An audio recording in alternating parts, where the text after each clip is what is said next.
Chapter 28. Drilling the King. On the morning of the 4th of July, when it was just sunrise and we had been tramping an hour in the chill dawn, I came to a resolution. The king must be drilled. Things could not go on. He must be taken in hand and deliberately and conscientiously drilled, or we couldn't ever venture to enter a dwelling. The very cats would know this masquerader for a humbug and no peasant. So I called a halt and said, "Sire, as between clothes and countenance you are all right. There is no discrepancy. But as between your clothes and your bearing you are all wrong. There is a most noticeable discrepancy. Your soldierly stride, your lordly port, these will not do. You stand too straight, your looks are too high, too confident. The cares of a kingdom do not stoop the shoulders, they do not droop the chin, they do not depress the high level of the eye glance. They do not put doubt and fear in the heart and hang out the signs of them in slouching body and unsure step. It is the sordid cares of the lowly born that do these things. You must learn the trick. You must imitate the trademarks of poverty, misery, oppression, insult, and the other several and common inhumanities that sap the manliness out of a man and make him a loyal and proper and approved subject and a satisfaction to his masters. Or the very infants will know you for better than your disguise, and we shall go to pieces at the first hut we stop at. Pray try to walk like this." The king took careful note, and then tried an imitation. Pretty fair, pretty fair. Chin a little lower, please. There, very good. Eyes too high. Pray don't look at the horizon. Look at the ground, 10 steps in front of you. Ah, that is better. That is very good. Wait, please. You betray too much vigor, too much decision. You want more of a shamble. Look at me, please. This is what I mean. Now you are getting it. That is the idea. At least it sort of approaches it. Yes, that is pretty fair. But there is a great big something wanting. I do not know quite what it is. Please walk 30 yards or so that I can get a perspective on the thing. Now then, your head right, the speed's right, shoulders right, eyes right, chin right, gait, carriage, yes, general style, everything's right. And yet the fact remains the aggregate's wrong. The account don't balance. Do it again, please. Now I begin to see what it is. Yes, I've struck it. You see, the genuine spiritlessness is wanting. That's what the trouble is. It's all amateur. Mechanical details all right, almost to a hair. Everything about the delusion perfect, except that it don't delude. What then must one do to prevail? Let me think. I can't seem to get quite at it. In fact, there isn't anything that can right the matter but practice. This is a good place for it. Roots and stony ground to break up your stately gait. A region not liable to interruption, only one field and one hut in sight, and they so far away that nobody can see us from here. It will be well to move a little off the road and put in the whole day drilling you, sire. After the drill had gone on a little while, I said, "Now, sire, imagine that we are at the door of the hut yonder, and the family are before us. Proceed, please, across the head of the house." The king unconsciously straightened up like a monument, and said, with a frozen austerity, "Varlet, bring a seat, and serve to me what cheer ye have." "Ah, your grace, that is not well done." "In what lacketh it?" "These people do not call each other varlets." "Nay, is that true?" "Yes, only those above them call them so." Then I must try again. I will call him Villain." No, for he may be a freeman." "Ah, so, then peradventure I should call him Goodman." "That would answer, your grace, but it would still be better if you said friend or brother." "Brother? To dirt like that?" "Ah, but we are pretending to be dirt like that too." "It is even true, I will say it. Brother, bring a seat, and thereto what cheer ye have, withal. Now 'tis right." "Not quite, not wholly right. You have asked for one, not us. For one, not both. Food for one, a seat for one." The king looked puzzled. He wasn't a very heavy weight, intellectually. His head was an hourglass. It could stow an idea, but it had to do it a grain at a time, not the whole idea at once. "Would you have a seat also, and sit?" If I did not sit, the man would perceive that we were only pretending to be equals, and playing the deception pretty poorly, too. "It is well and truly said. How wonderful is truth!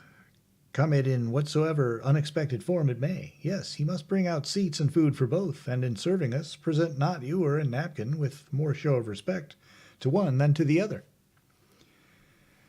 And there is even yet a detail that needs correcting. He must bring nothing outside. We will go in among the dirt and possibly other repulsive things, and take the food with the household, and after the fashion of the house, and all on equal terms, except the man be of the serf class, and finally there will be no ewer and no napkin, whether he be serf or free. Please walk again, my liege. There, it is better. It is the best yet, but not perfect. The shoulders have known no ignobler burden than iron mail, and they will not stoop. Give me, then, the bag. I will learn the spirit that go with burdens that have not honor. It is the spirit that stoopeth the shoulders, I ween, and not the weight, for armor is heavy, yet it is a proud burden, and a man standeth straight in it. Nay, but me, no buts, offer me no objections, I will have the thing, strap it upon my back. He was complete now with that knapsack on, and looked as little like a king as any man I had ever seen. But it was an obstinate pair of shoulders. They could not seem to learn the trick of stooping with any sort of deceptive naturalness. The drill went on, I prompting and correcting. Now make believe you are in debt, and eaten up by relentless creditors. You are out of work, which is horseshoeing, let us say, and can get none, and your wife is sick, your children are crying because they are hungry, and so on and so on. I drilled him as representing in turn all sorts of people out of luck and suffering dire privations and misfortunes. But Lord, it was only just words. Words. They meant nothing in the world to him. I might just as well have whistled. Words realize nothing, vivify nothing to you, unless you have suffered in your own person the thing which the words try to describe. There are wise people who walk ever so knowingly and complacently about the working classes, and satisfy themselves that a day's hard intellectual work is very much harder than a day's hard manual toil, and is righteously entitled to much bigger pay. Why, they really think that, because they know all about the one, but haven't tried the other. But I know all about both, and so far as I am concerned, there isn't money enough in the universe to hire me to swing a pickaxe 30 days. But I will do the hardest kind of intellectual work for just as near nothing as you can cipher it down. And I will be satisfied, too. Intellectual work is misnamed. It is a pleasure, a dissipation, and in its own, it is its own highest reward. The poorest paid architect, engineer, general, author, sculptor, painter, lecturer, advocate, legislator, actor, preacher, singer is constructively in heaven when he is at work, and as for the musician with the fiddle bow in his hand, who sits in the midst of a great orchestra with the ebbing and flowing tides of divine sound washing over him, why, certainly he is at work, if you wish to call it that, but Lord, it's a sarcasm just the same. The law of work does seem utterly unfair, but there it is, and nothing can change it. The higher the pay and enjoyment the worker gets out of it, the higher shall be his pay in cash also. And it's also the very law of those transparent swindles, transmissible nobility, and kingship. Chapter 29. The Smallpox Hut. When we arrived at that hut at mid-afternoon, we saw no signs of life about it. The field nearby had denuded of its crops some time before, and had a skinned look, so exhaustively had it been harvested and gleaned. Fences, sheds, everything had a ruined look, and were eloquent of poverty. No animal was around anywhere, no living thing in sight. The stillness was awful. It was like the stillness of death. The cabin was a one-story one, whose thatch was black with age and ragged from lack of repair. The door stood a trifle ajar. We approached it stealthily, on tiptoe and at half-breath, for that is the way one's feeling makes him do at such a time. The king knocked. We waited. No answer. Knocked again. No answer. I pushed the door softly open and looked in. I made out some dim forms, and a woman started up from the ground and stared at me, as one does who is wakened from sleep. Presently she found her voice. "Have mercy," she pleaded. "All is taken. Nothing is left." "I have not come to take anything, poor woman." You are not a priest?" "No." "Nor come not from the lord of the manor?" No, I am a stranger. Oh, then, for the fear of God, who visits with misery and death such as be harmless, tarry not here, but fly. This place is under his curse and his churches. Let me come in and help you. You are sick and in trouble. I was better used to the dim light now. I could see her hollow eyes fixed upon me. I could see how emaciated she was. I tell you, the place is under the church's ban. Save yourself and go before some straggler see thee here and report it. Give yourself no trouble about me. I don't care anything for the church's curse. Let me help you. Now all good spirits, if there be any such, bless thee for that word. Would God I had a sup of water, but hold, forget I said it, and fly, for there is that here that even that he feareth not the church must fear. This disease whereof we die, leave us, thou brave, good stranger, and take with thee such whole and sincere blessings as them that be accursed can give. But before this, I had picked up a wooden bowl and was rushing past the king on my way to the brook. It was 10 yards away. When I got back and entered, the king was within and was opening the shutter that closed the window hole to let in air and light. The place was full of a foul stench. I put the bowl to the woman's lips, and as she gripped it with her eager talons, the shutter came open, and a strong light flooded her face. Smallpox! I sprang to the king and said in his ear, "Out of the door on the instant, sire. The woman is dying of that disease that wasted the skirts of Camelot 2 years ago." He did not budge. Of a truth I shall remain, and likewise help. I whispered again, "King, it must not be. You must go." "Ye mean well, and ye speak not unwisely, but it were shame that a king should know fear, and shame that belted knight should go without his hand where such as need succour. Peace, I will not go. It is you who must go. The church's ban is not upon me, but it forbiddeth you to be here, and she will deal with you with a heavy hand and word. Come to her of your trespass." It was a desperate place for him to be in, and might cost him his life. But it was no good to argue with him if he considered his knightly honor at stake here, and that was the end of the argument. He would stay, and nothing could prevent it. I was aware of that, and so I dropped the subject. The woman spoke. "Fair sir, your kindness, will ye climb the ladder there, and bring me news of what ye find? Be not afraid to report, for times can come when even a mother's heart is past breaking, being already broke." "Abide," said the king, "and give the woman to eat. I will go." And he put down the knapsack. I turned to start, but the king had already started. He halted and looked down upon a man who lay in a dim light and had not noticed us thus far, or spoken. "Is it your husband?" the king asked. "Yes." "Is he asleep?" "God be thanked for that one charity. Yes, these 3 hours. Where shall I pay to the full my gratitude? For my heart is bursting with it. For that sleep he sleepeth now." I said, "We will be careful. We will not wake him." "Ah, no, that ye will not, for he is dead." "Dead?" "Yes, what triumph it is to know it. None can harm him, none insult him more. He is in heaven now, and happy. Or, if not there, he bides in hell and is content. For in that place he will find neither abbot nor yet bishop. We were boy and girl together, we were man and wife these 25 years, and never separated till this day. Think how long that is to love and suffer together. This morning was he out of his mind, and in his fancy we were boy and girl again, and wandering in the happy fields. And so in that innocent, glad converse wandered he far and farther, still lightly gossiping, and entered into those other fields we know not of, and was shut away from mortal sight. And so there was no parting, for in his fancy I went with him.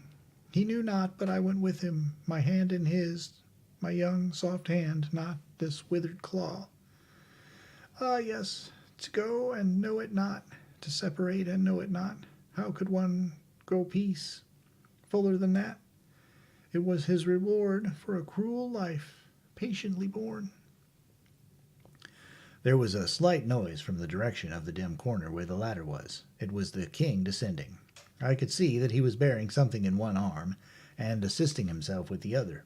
He came forward into the light. Upon his breast lay a slender girl of 15. She was but half conscious. She was dying of smallpox. Here was heroism at its last and loftiest possibility. Its utmost summit. This was challenging death in the open field unarmed, with all the odds against the challenger. No reward set upon the contest, and no admiring world in silks and cloth of gold to gaze and applaud. And yet the king's bearing was as serenely brave as it had always been in those cheaper contests, where knights meet knight in equal field and clothed in protecting steel. He was great now, sublimely great. The rude statues of his ancestors in his palace should have an addition. I would see to that, and it would not be a mailed king killing a giant or a dragon like the rest. It would be a king in commoner's garb, bearing death in his arms, that a peasant mother might look her last upon her child and be comforted. He laid the girl down by her mother, who poured out endearments and caresses from an overflowing heart, and one could detect a flickering faint light of response in the child's eyes, but that was all.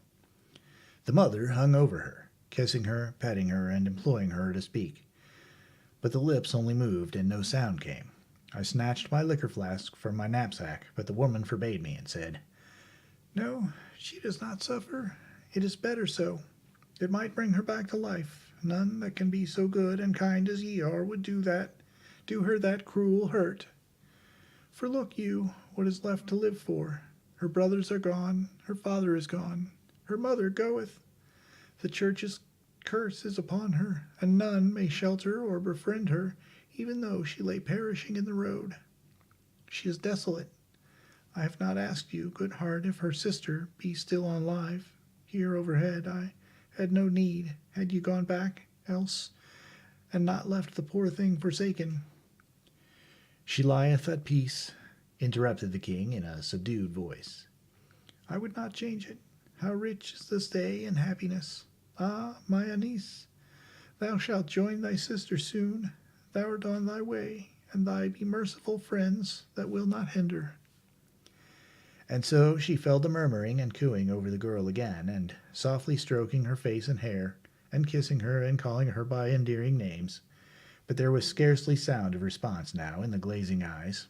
I saw tears well from the king's eyes and trickle down his face. The woman noticed them too, and said, "Ah, I know that sign. Thou'st a wife at home, poor soul, and you and she have gone hungry to bed many's the time, that the little ones might have your crust.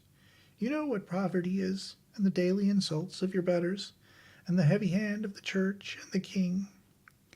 The king winced under this accidental home shot, but kept still. He was learning his part, and he was playing it well, too, for a pretty dull beginner. I struck up a diversion. I offered the woman food and liquor, but she refused both. She would allow nothing to come between her and the release of death. Then I slipped away and brought the dead child from aloft and laid it by her. This broke her down again, and there was another scene that was full of heartbreak. By and by I made another diversion and beguiled her to sketch her story. "You know it well yourselves, having suffered it.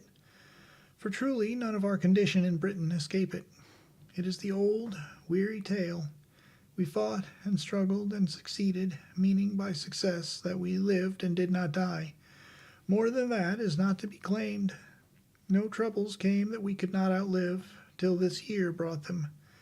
Then came they all at once, as one might say, and overwhelmed us. Years ago the lord of the manor planted certain fruit trees on our farm, in the best part of it too, a grievous wrong and shame." "But it was his right," interrupted the king. "None denieth that, indeed, and the law mean anything. What is the Lord's is his, and what is mine is his also. Our farm was ours by lease, therefore 'twas likewise his, to do with as he would. Some little time ago 3 of those trees were found hewn down. Our 3 grown sons ran frightened to report the crime. Well, in his lordship's dungeon there they lie, who saith there shall they lie and rot till they confess. They have not to confess, being innocent, wherefore they will remain until they die." Ye know that right well, I ween. Think how this left us, a man, a woman, and 2 children, to gather a crop that was planted by so much greater force, yes, and protect it night and day from pigeons and prowling animals that be scared, and must not be hurt by any of our sort. When my lord's crop was nearly ready for the harvest, so also was ours. When his bell rang to call us to his fields to harvest his crop for nothing, he would not allow that I and my 2 girls should count for our 3 captive sons, but only for 2 of them. So, for the lacking one where we daily find, all this time our own crop was perishing through neglect, and so both the priest and his lordship fined us because their shares of it were suffering through damage. In the end, the fines ate up our crop, and they took it all, and made us harvest it for them, without pay or food, and we starving. Then the worst came when I, being out of my mind with hunger and loss for my boys, and grieved to see my husband and my little maids in rags and misery and despair, uttered a deep blasphemy, 1,000 of them, against the church and the church's ways. It was 10 days ago. I had fallen sick with this disease, and it was to the priest I said the words, for he was come to chide me for lack of due humility under the chastening hand of God. He carried my trespass to his betters. I was stubborn, wherefore presently upon my head, and upon all heads that were dear to me, fell the curse of Rome. Since that day we are avoided, shunned with horror. None has come near this hut to know whether we live or not. The rest of us were taken down. Then I roused me and got up, as wife and mother will. It was little they could have eaten in any case. It was less than little they had to eat. But there was water, and I gave them that. How they craved it, and how they blessed it. But the end came yesterday. My strength broke down. Yesterday was the last time I ever saw my husband and his youngest child alive. I have lain here all these hours, these ages, you may say, listening for any sound up there that... She gave a sharp, quick glance at her eldest daughter, then cried out, "Oh, my darling!" and feebly gathered the stiffening form to her sheltering arms. She had recognized the death rattle. Chapter 30. The Tragedy of the Manor House. At midnight all was over, and we sat in the presence of 4 corpses. We covered them with such rags as we could find, and started away, fastening the door behind us. Their home must be these people's grave, for they could not have Christian burial, or be admitted to consecrated ground. They were as dogs, wild beasts, lepers, and no soul that valued its hope of eternal life would throw it away by meddling in any sort with these rebuked and smitten outcasts. We had not moved 4 steps when I caught a sound as of footsteps upon gravel. My heart flew to my throat. We must not be seen coming from that house. I plucked at the king's robe, and we drew back and took shelter behind the corner of the cabin. Now we are safe, I said, but it was a close call, so to speak. If the night had been lighter, he might have seen us. No doubt he seemed to be so near. Mayhap it is but a beast, and not a man at all. True, but man or beast, it will be wise to stay here a minute and let it get by and come out of the way. Hark! It come hither. True again, the step was coming toward us. Straight toward the hut. It must be a beast, then, and we might as well have saved our trepidation. I was going to step out, but the king laid his hand upon my arm. There was a moment of silence, then we heard a soft knock on the cabin door. It made me shiver. Presently the knock was repeated, and when he heard these words, then we heard these words in a guarded voice. "Mother, father, open. We have got free, and we bring news to pale your cheeks but glad your hearts, and we may not tarry but must fly, and..." But they answer not. "Mother, father." I drew the king toward the other end of the hut and whispered, "Come, now we can get to the road." The king hesitated, was going to demur, but just then we heard the door give way and knew that those desolate men were in the presence of their dead. "Come, my liege, in a moment they will strike a light, and then will follow that which it would break your heart to hear." He did not hesitate this time. The moment we were in the road, I ran, and after a moment he threw dignity aside and followed. I did not want to think of what was happening in the hut. I couldn't bear it. I wanted to drive it out of my mind, so I struck into the first subject that lay under that one in my mind. I have had the disease those people died of, and so have nothing to fear, but if you have not had it also. He broke in upon me to say he was in trouble, and it was his conscience that was troubling him. These young men have got free, they say, but how? It is not likely that their Lord hath set them free. Oh no, I make no doubt they escaped. That is my trouble. I have a fear that this is so, and your suspicion doth confirm it, you having the same fear. I should not call it by that name, though. I do suspect that they escaped, but if they did, I am not sorry, certainly. I am not sorry, I think, but What is it? What is there for one to be troubled about? if they did escape, then we are bound in duty to lay hands upon them and deliver them again to their Lord. For it is not seemly that one of his quality should suffer so insolent and high-handed outrage from persons of their base degree. There it was again. He could see only one side of it. He was born so, educated so, his veins were full of ancestral blood that was rotten with this sort of unconscious brutality, brought down by inheritance from a long procession of hearts that had each done its share toward poisoning the stream. To imprison these men without proof and starve their kindred was no harm, for they were merely peasants and subject to the will and pleasure of their lord, no matter what fearful form it might take. But for these men to break out of unjust captivity was insult and outrage, and a thing not to be countenanced by any conscientious person who knew his duty to his sacred caste. I worked more than half an hour before I got him to change the subject, and even then an outside matter did it for me. This was something which caught our eyes as we struck the summit of a small hill, a red glow a good way off. "That's a fire," I said. Fires interested me considerably, because I was getting a good deal of an insurance business started, and was also training some horses and building some steam fire engines with an eye to a paid fire department by and by. The priest supposed both my fire and life insurance on the ground that it was an insolent attempt to hinder the decrees of God, and if you pointed out that they did not hinder the decrees in the least, but only modified the hard consequences of them if you took out policies and had luck, they retorted that that was gambling against the decrees of God and was just as bad. So they managed to damage those industries more or less, but I got even on my accident business.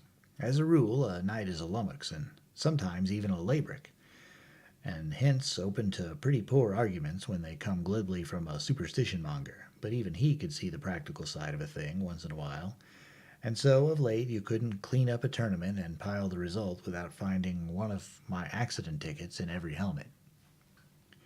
We stood there a while, in the thick darkness and stillness, looking toward the red blur in the distance, and trying to make out the meaning of a faraway murmur that rose and fell fitfully on the night. Sometimes it swelled up and for a moment seemed less remote, but when we were hopefully expecting it to betray its cause and nature, it dulled and sank again, carrying its mystery with it. We started down the hill in its direction, and the winding road plunged us at once into almost solid darkness. Darkness that was packed and crammed in between two tall forest walls. We groped along down for half a mile, perhaps, that murmur growing more and more distant all the time, the coming storm threatening more and more, with now and then a little shiver of wind, a faint show of lightning, and dull grumblings of distant thunder. I was in the lead.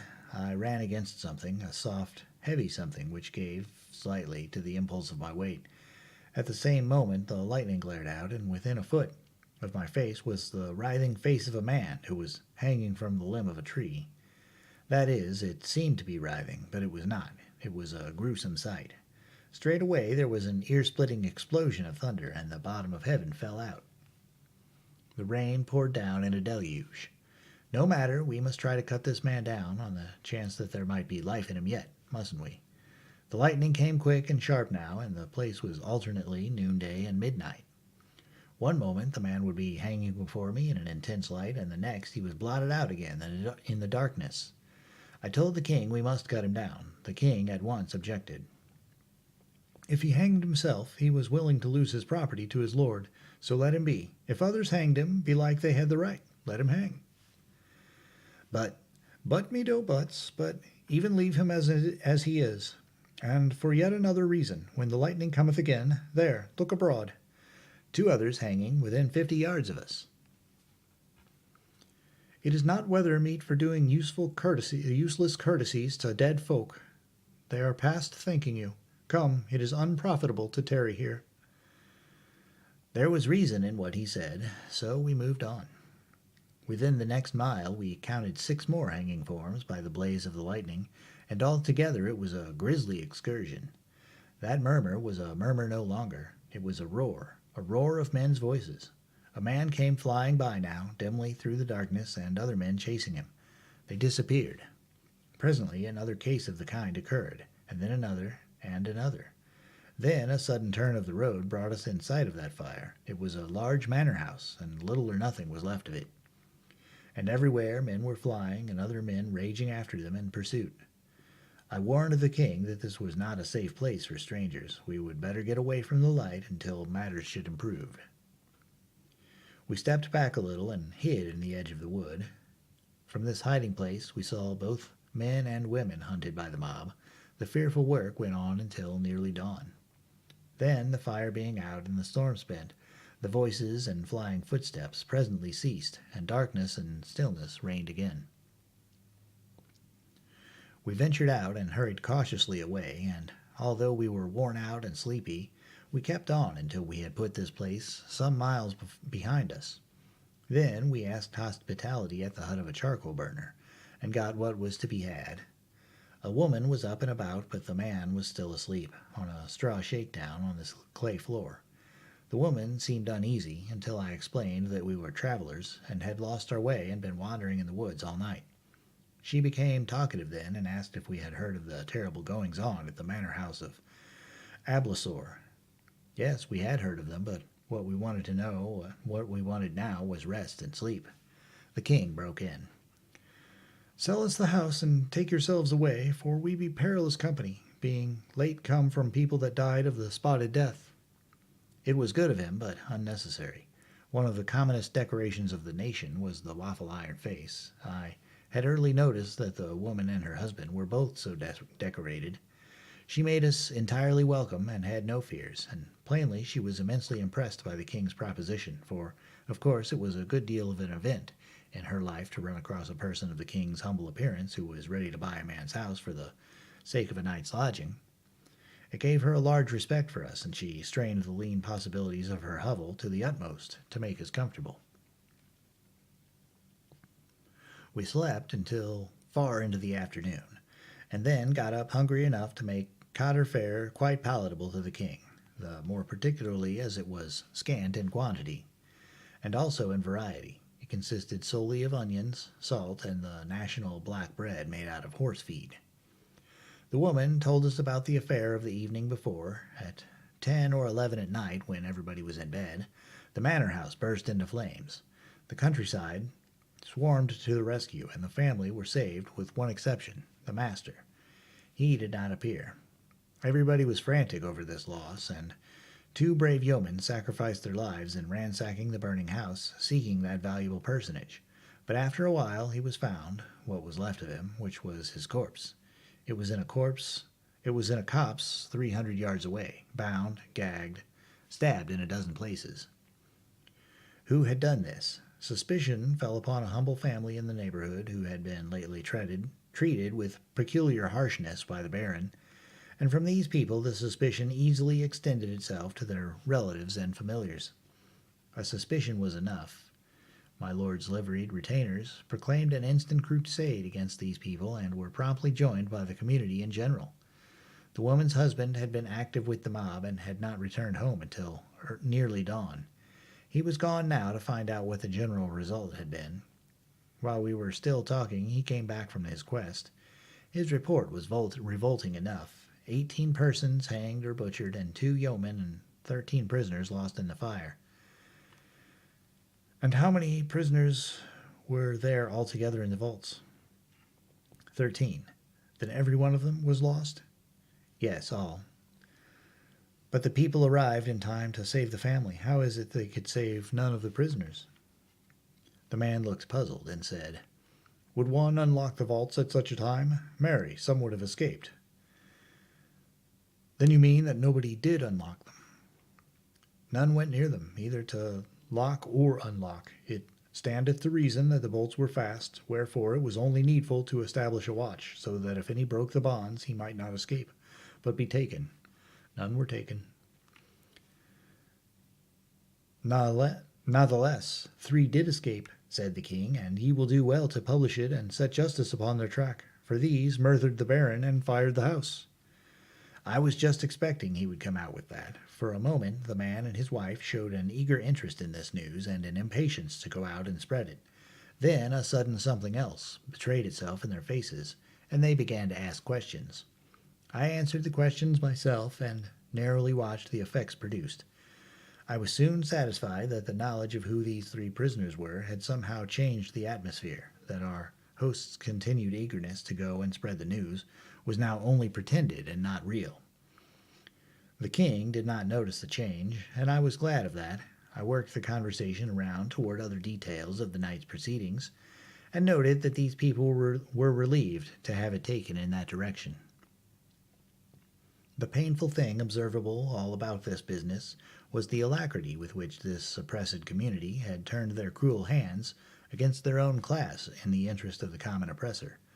This man and woman seemed to feel that in a quarrel between a person of their own class and his lord, it was the natural and proper and rightful thing to do for that poor devil's whole caste to side with the master and fight his battles for him, without ever stopping to inquire into the rights or wrongs of the matter.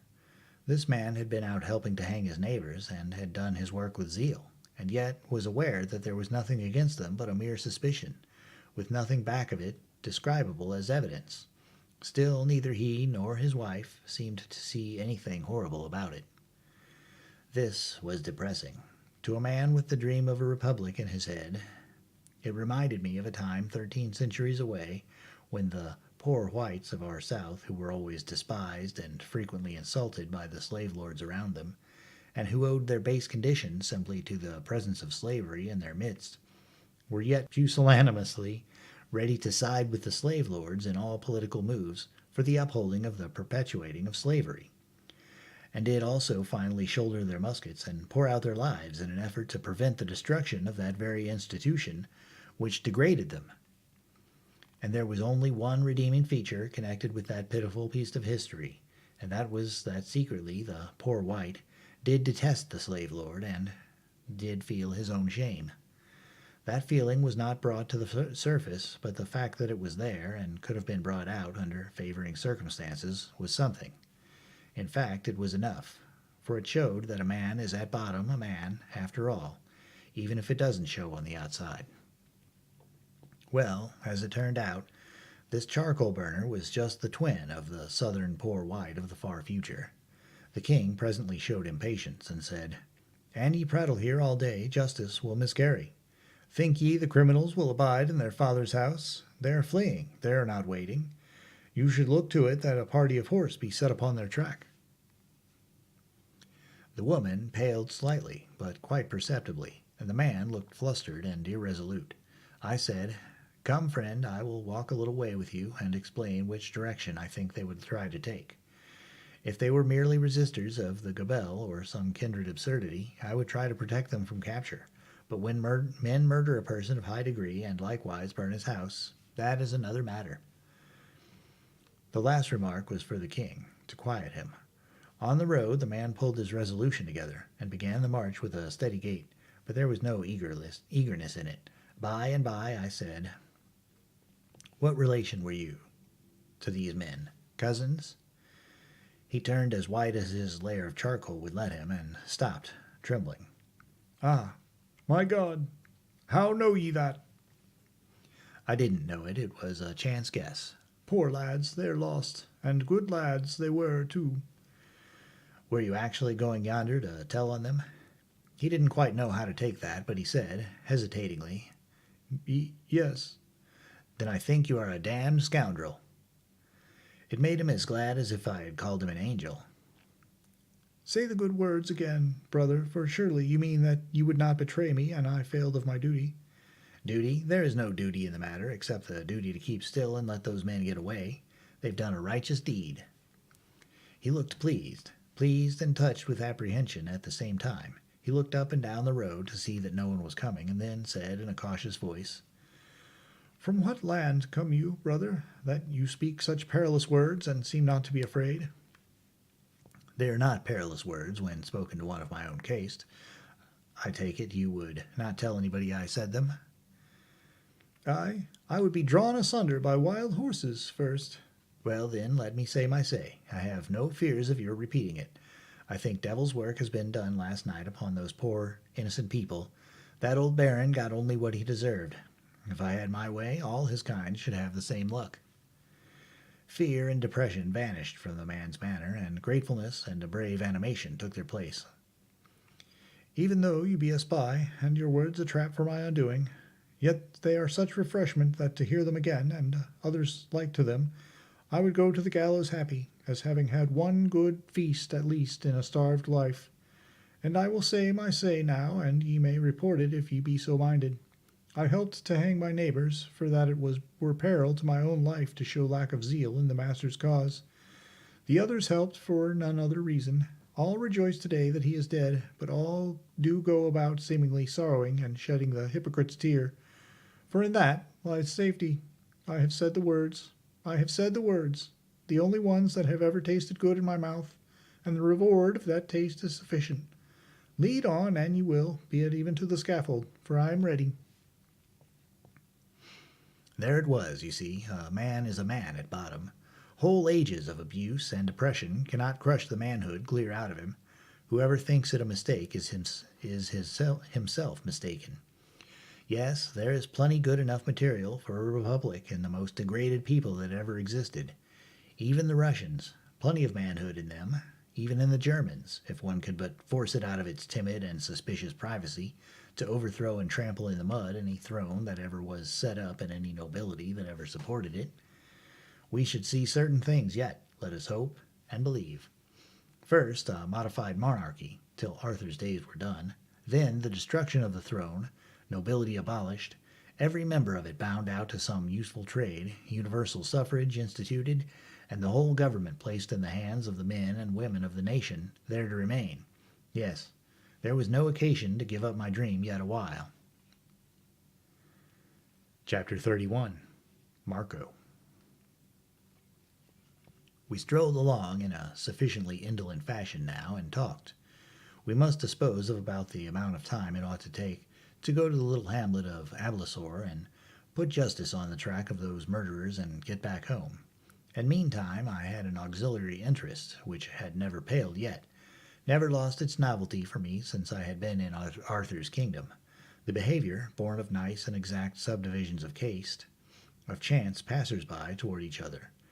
Toward the shaven monk who trudged along with his cowl tilted back and the sweat washing down his fat jowls, the coal-burner was deeply reverent. To the gentleman he was abject. With the small farmer and the free mechanic he was cordial and gossipy, and when a slave passed by with a countenance respectfully lowered, this chap's nose was in the air. You couldn't even see him. Well, there are times when one would like to hang the whole human race and finish the farce. Presently we struck an incident. A small mob of half-naked boys and girls came tearing out of the woods, scared and shrieking. The eldest among them were not more than 12 or 14 years old. They implored help, but they were so beside themselves that we couldn't make out what the matter was. However, we plunged into the wood, they scurrying in the lead, and the trouble was quickly revealed. They had hanged a little fellow with a bark rope, and he was kicking and struggling in the process of choking to death. We rescued him and fetched him round. It was some more human nature, the admiring little folk imitating their elders. They were playing mob and had achieved a success which promised to be a good deal more serious than they had bargained for. It was not a dull excursion for me. I managed to put in the time very well. I made various acquaintanceships, and in my quality of stranger was able to ask as many questions as I wanted to. A thing which naturally interested me as a statesman was the matter of wages. I picked up what I could under that head during the afternoon. A man who hasn't had much experience and doesn't think is apt to measure a nation's prosperity or lack of prosperity by the mere size of its prevailing wages. If the wages be high, the nation is prosperous. If low, it isn't, which is an error. It isn't what sum you get, it's how much you can buy with it. That's the important thing. And it's that tells whether your wages are high in fact or only high in name. I could remember how it was in the time of our great Civil War in the 19th century. In the North, a carpenter got $3 a day, gold valuation. In the South, he got 50, payable in Confederate shin plasters worth $1 a bushel. In the North, a suit of overalls cost $3, a day's wages. In the South, it cost 75, which was 2 days' wages. Other things were in proportion. Consequently, wages were twice as high in the North as they were in the South, because that one wage had that much more purchasing power than the other had. Yes, I made various acquaintances in the hamlet, and the thing that gratified me a good deal was to find our new coins in circulation. Lots of mill rays, lots of mills, lots of cents, a good many nickels, and some silver. All this among the artisans and commonalty generally, yes, and even some gold. But that was at the bank, that is to say, the goldsmith's. I dropped in there while Marco, the son of Marco, was haggling with a shopkeeper over a quarter of a pound of salt, and asked for change for a $20 gold piece. They furnished it, that is, after they had chewed the piece and rung it on the counter and tried acid on it, and asked me where I got it, and who I was, and where I was from, and where I was going to, and when I expected to get there, and perhaps a couple of hundred more questions, and when they got around, I went right on and furnished them a lot of information voluntarily, told them I owned a dog, and his name was Watch, and my first wife was a Free Will Baptist, and her grandfather was a Prohibitionist, and I used to know a man who had 2 thumbs on each hand and a wart on the side of his upper lip, and died in the hope of a glorious resurrection, and so on, and so on, and so on, till even that hungry village questioner began to look satisfied, and also a shade put out. But he had to respect a man of my financial strength, and so he didn't give me any lip. But I noticed he took it out of his underlings, which was a perfectly natural thing to do. Yes, they changed my 20, but I judged it strained the bank a little, which was a thing to be expected, for it was the same as walking into a paltry village store in the 19th century and requiring the boss of it to change a $2,000 bill for you all of a sudden. He could do it, maybe, but at the same time he would wonder how a small farmer happened to be carrying so much money around in his pocket, which was probably this goldsmith's thought too, for he followed me to the door and stood there gazing after me with reverent admiration. Our new money was not only handsomely circulating, but language was already glibly in use. That is to say, people had dropped the names of the former monies and spoke of things as being worth so many dollars or cents or mills or mill rays now. It was very gratifying. We were progressing, that was for sure. I got to know several master mechanics, but about the most interesting fellow among them was the blacksmith, Dowley. He was a live man and a brisk talker, and had 2 journeymen and 3 apprentices, and was doing a raging business. In fact, he was getting rich hand over fist, and was vastly respected. Marco was very proud of having such a man for a friend. He had taken me there ostensibly to let me see the big establishment, which brought so much of his charcoal, but really to let me see what easy and almost familiar terms he was on with this great man. Dowley and I fraternized at once. I had had just such picked men, splendid fellows, under me in the Colt Arms factory. I was bound to see more of him, so I invited him to come out to Marco's Sunday and dine with us. Marco was appalled and held his breath, and when the grandee accepted, he was so grateful that he almost forgot to be astonished at the condescension. Marco's joy was exuberant, but only for a moment. Then he grew thoughtful, then sad, and when he heard me tell Dowley I should have Dixon, the boss mason, and Smug, the boss wheelwright, out there too, the coal dust on his face turned to chalk, and he lost his grip. But I knew what was the matter with him. It was the expense. He saw ruin before him. He judged that his financial days were numbered. However, on our way to invite the others, I said, "You must allow me to have these friends come, and you must allow me also to pay the costs." His face cleared, and he said with spirit, "But not all of it, not all of it. You cannot well bear a burden like to this alone. I stopped him and said, "Now let's understand each other on the spot, old friend. I am only a farm bailiff, it is true, but I am not poor. Nevertheless, I have been very fortunate this year. You would be astonished to know how I have thriven. I tell you the honest truth when I say I could squander as many as a dozen feasts like this and never care that for the expense." And I snapped my fingers. I could see myself rise a foot at a time in Marco's estimation, and when I fetched out those last words I was become a very tower for style and altitude. So you see, you must let me have my way. You can't contribute a cent to this orgy. That's settled. It's grand and good of you. No, it isn't. You've opened your house to Jones and me in the most generous way. Jones was remarking upon it today, just before you came back from the village, for although he wouldn't be likely to say such a thing to you, because Jones isn't a talker, and is diffident in society, he has a good heart and a grateful, and knows how to appreciate it when he is well treated. Yes, you and your wife have been very hospitable toward us. Ah, brother, 'tis nothing, such hospitality. Ah, but it is something. The best a man has, freely given, is always something, and is as good as a prince can do, and ranks right along beside it, for even a prince can but do his best, and so we'll shop around and get this layout now, and don't you worry about the expense. I'm one of the worst spendthrifts that ever was born. Why, don't you know, sometimes in a single week I spend, but never mind about that, you'd never believe it anyway. And so we went gadding along, dropping in here and there, pricing things, and gossiping with the shopkeepers about the riot, and now and then running across pathetic reminders of it, in the persons of shunned and tearful and houseless remnants of families whose homes had been taken from them and their parents butchered or hanged. The raiment of Marco and his wife was of coarse tow linen and linsey woolsey respectively, and resembled township maps, it being made up pretty exclusively of patches which had been added township by township in the course of 5 or 6 years, until hardly a hand's breadth of the original garments was surviving and present.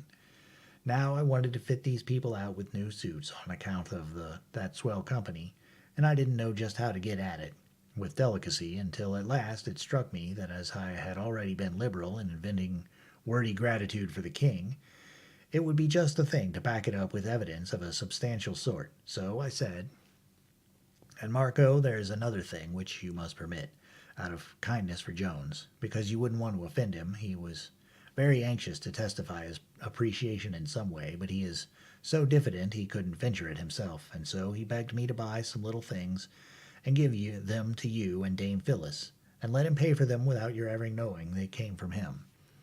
You know how a delicate person feels about that sort of thing." And so I said I would, and we would keep mum. Well, his idea was a new outfit of clothes for you both. "Oh, it is wastefulness. It may not be, brother, it may not be. Consider the vastness of the sum." "Hang the vastness of the sum. Try to keep quiet for a moment and see how it would seem. A body can't get in a word edgewise, you talk so much.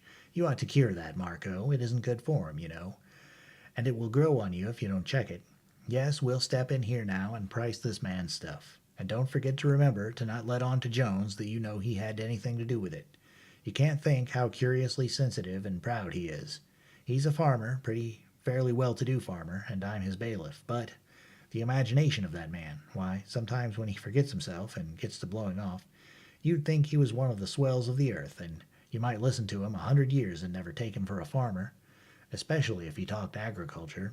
He thinks he's a shoal of farmer.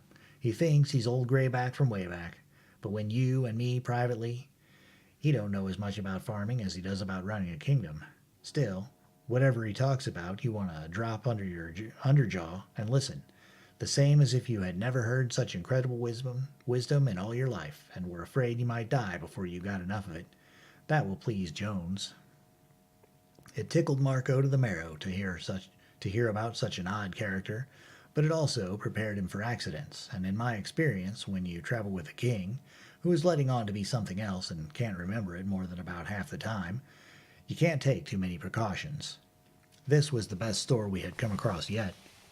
It had everything in it, small quantities, from anvils and dry goods, all the way down to fish and pinchbeck jewelry. I concluded I would buy a bunch my whole invoice right here and not go pricing around any more.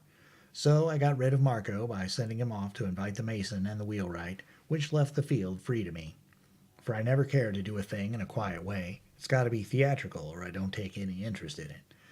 I showed up money enough in a careless way to corral the shopkeeper's respect, and then I wrote down a list of things I wanted and handed it to him to see if he could read it. He could, and was proud to show that he could. He said he had been educated by a priest and could both read and write. He ran it through and remarked with satisfaction that it was a pretty heavy bill. Well, and so it was for a little concern like that. I was not only providing a swell dinner, but some odds and ends of extras. I ordered that the things be carted out and delivered at the dwelling of Marco, the son of Marco, by Saturday evening, and send me the bill at dinner time Sunday. He said I could depend upon his promptness and exactitude. It was the rule of the house. He also observed that he would throw in a couple of Miller guns for the Marcos gratis, that everyone was using them now. He had a mighty opinion of that clever device. I said, and please fill them up to the middle mark, too, and add that to the bill. He would, with pleasure. He filled them, and I took them with me.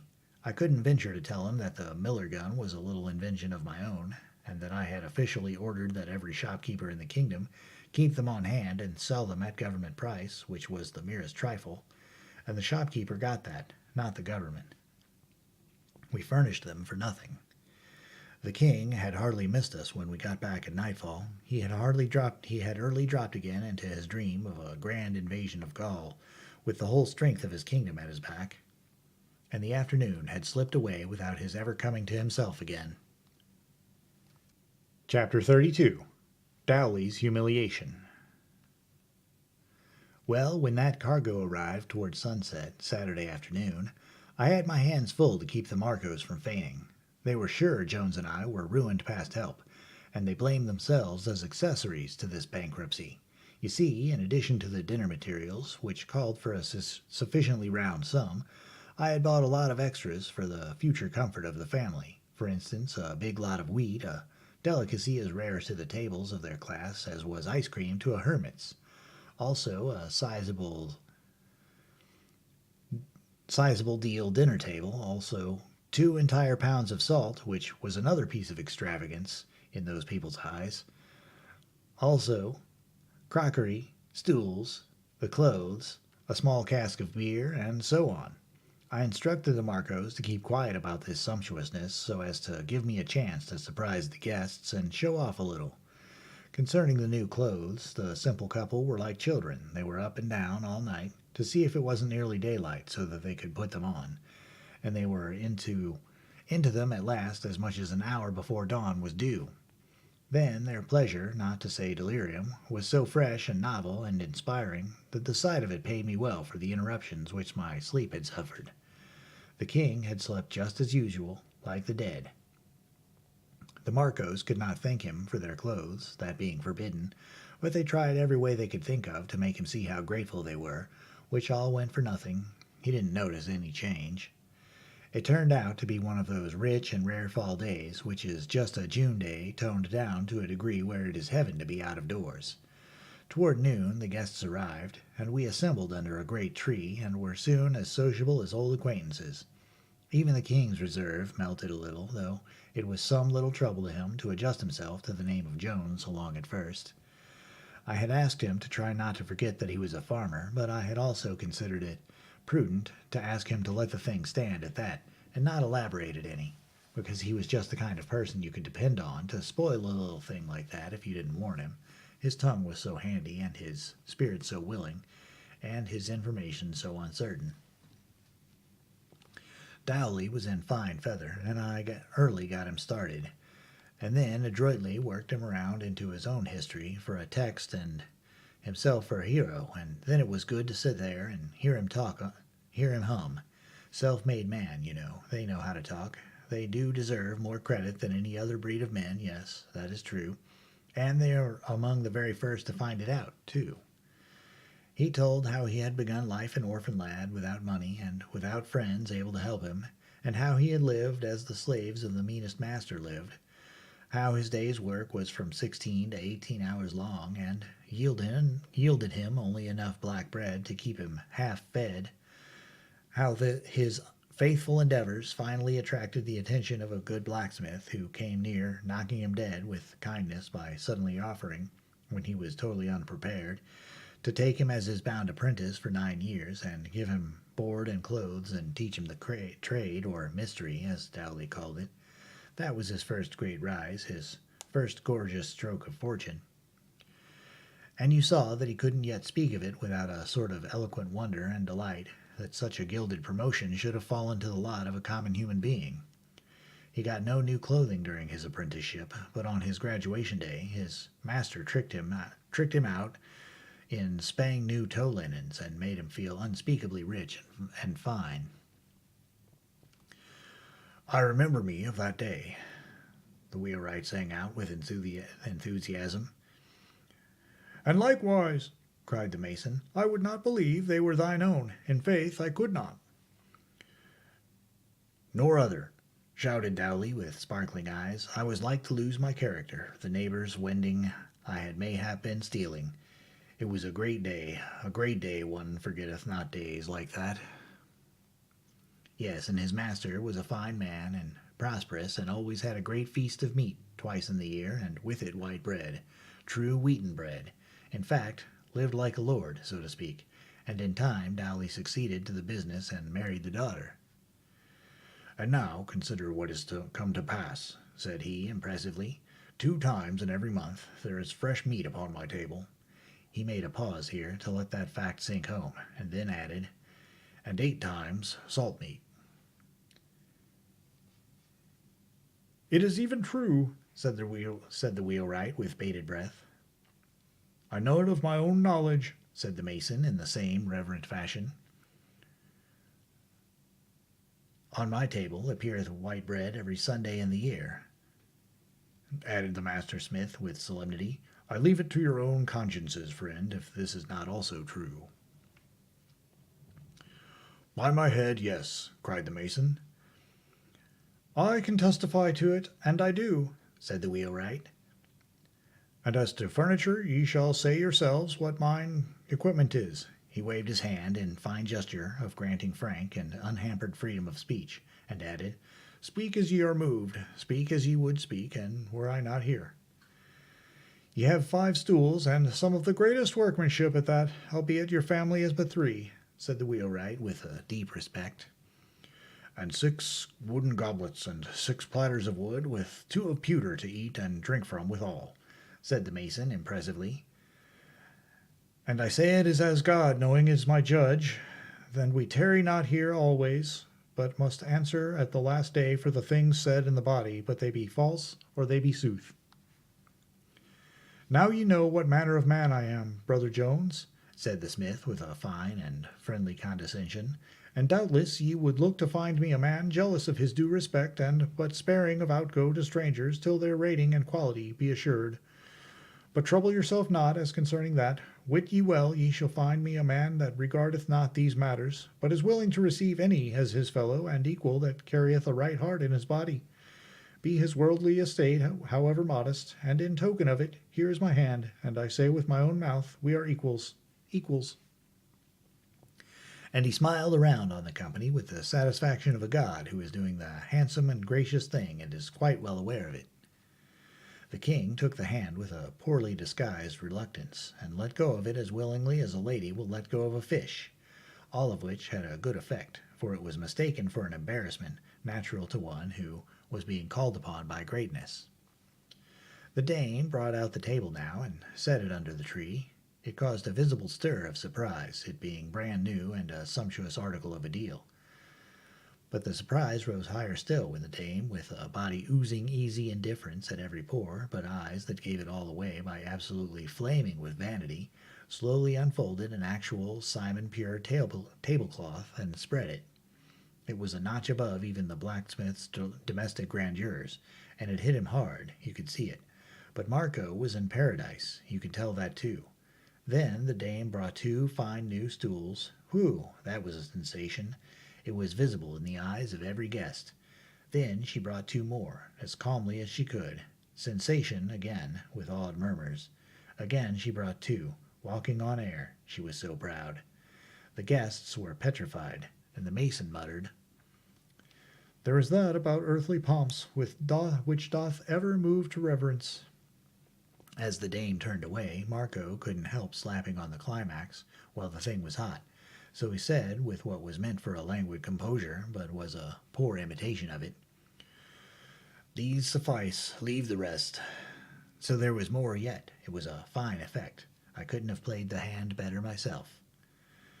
From this out, the madam piled up the surpluses with a rush that fired the general astonishment up to 150 in the shade, and at the same time paralyzed expression of it down to gasped ohs and ahs and mute upliftings of hands and eyes. She fetched crockery, new and plenty of it, new wooden goblets and other table furniture, and beer, fish, chicken, a goose, eggs, roast beef, roast mutton, a ham, a small roast pig, and a wealth of genuine white wheaten bread. Take it by and large, that spread laid everything far and away in the shade that ever that crowd had seen before. And while they sat there just simply stupefied with wonder and awe, I sort of waved my hand as if by accident, and the storekeeper's son emerged from space and said he had come to collect. That's all right, I said indifferently. What is the amount? Give us the items. Then he read off his bill while those three amazed men listened, and serene waves of satisfaction rolled over my soul, and alternate waves of terror and admiration surged over Marco's. He ceased. There was a pale and awful silence. Not a limb stirred, not a nostril betrayed the passage of breath. Is that all? I asked in a voice of the most perfect calmness. All fair, sir, save that certain matters of light moment are placed together under a head height sentries. If it would like you, I will It is of no consequence, I said, accompanying the word with a gesture of the most utter indifference. Give me the grand total, please. The clerk leaned against the tree to stay himself and said, 39,150 milrays. The wheelwright fell off his stool. The others grabbed the table to save themselves, and there was a deep and general ejaculation of, God be with us in the day of disaster. The clerk hastened to say, My father charges me to say he cannot honorably require you to pay it all at this time, and therefore only prayeth you. I paid no more heed than if it were the idle breeze, but with an air of indifference amounting almost to wariness, got out my money and tossed $4 on the table. Ah, you should have seen them stare. The clerk was astonished and charmed. He asked me to retain one of the dollars as security until he could go to town, and I interrupted. What, and fetch back 9 cents? Nonsense. Take the whole, keep the change. There was an amazed murmur to this effect. Verily, this being is made of money. He throweth it away, even as if it were dirt. The blacksmith was a crushed man.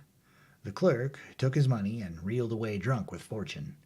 I said to Marco and his wife, Good folk, here is a little trifle for you, handing the miller guns as if it were a matter of no consequence, though each of them contained 15 cents in solid cash, and while the poor creatures went to pieces with astonishment, and gratitude, I turned to the others and said as calmly as one would ask the time of day, Well, if we are all ready, I judge the dinner is.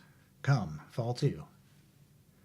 Ah, well, it was immense. Yes, it was a daisy. I don't know that I ever put such a situation together better, or got happier, spectacular effects out of the materials available. The blacksmith, well, he was simply mashed. Land, I wouldn't have felt what that man was feeling for anything in the world.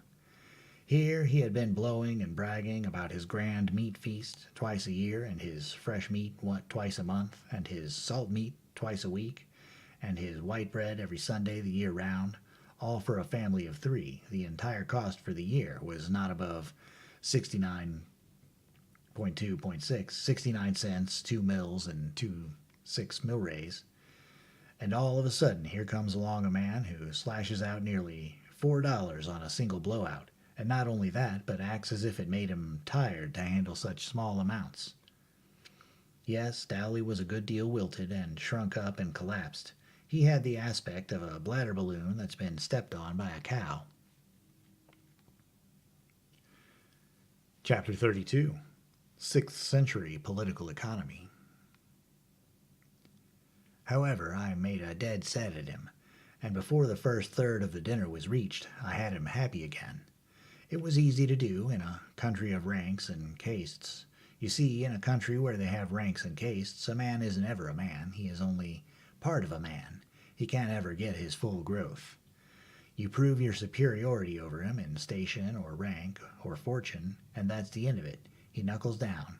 You can't insult him after that. No, I mean quite that. Of course you can insult him. I only mean it's difficult, and so, unless you've got a lot of useless time on your hands, it doesn't pay to try. I had the smith's reverence now because I was apparently immensely prosperous and rich. I could have had his adoration if I had had some little gimmick of title of nobility. And not only his, but any commoner's in the land, though he were the mightiest production of all the ages in intellect, worth, and character, and I bankrupt in all three. This was to remain so long as England should exist in the earth. With the spirit of prophecy upon me, I could look into the future and see her erect statues and monuments to her unspeakable Georges and other royal and noble clothes horses, and leave unhonored and the creators of this world, after God, Gutenberg, Watt, Arkwright, Whitney, Morse, Stevenson, Bell. The king got his cargo aboard, and then, the talk not turning upon battle, conquest, or ironclad duel, he dulled down to drowsiness and went off to take a nap. Mrs. Marco cleared the table, placed the beer keg handy, and went away to eat her dinner of leavings in humble privacy, and the rest of us soon drifted into matters near and dear to our hearts. Businesses and wages, of course. At a first glance, things appeared to be exceeding prosperous in this little tributary kingdom, whose lord was King Bagdemagus. As compared with the state of things in my own region, they had the protection system in full force here, whereas we were working down along toward free trade by easy stages, and were now about halfway. Before long, Dowley and I were doing all the talking, the others hungrily listening. Dowley warmed to his work, snuffed an advantage in the air, and began to put questions which he considered pretty awkward ones for me, and they did have something of that look. "In your country, brother, what is the wage of a master bailiff, master hind, carpenter, shepherd, swineherd?" 25 milrays a day, that is to say, a quarter of a cent. The smith's face beamed with joy. He said, "With us they are allowed the double of it, and what may a mechanic get, carpenter, dauber, mason, painter, blacksmith, wheelwright, and the like? On the average, 50 milrays, half a cent a day." "Ho, ho! With us they are allowed 100. With us any good mechanic is allowed a cent a day. I count out the tailor, but not the others. They are all allowed a cent a day, and in driving times they get more, yes, up to 110 and even 15 milrays a day. I've paid 115 myself within the week. Rah for protection, to shoal with free trade."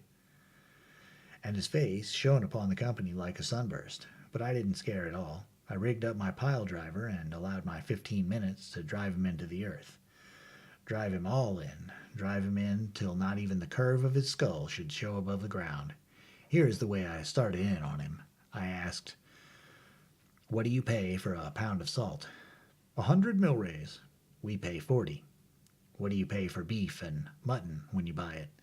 That was a neat hit. It made the color come. "It varieth somewhat, but not much. One may say 75 milrays the pound." "We pay 33. What do you pay for eggs?" 50 milrays the dozen.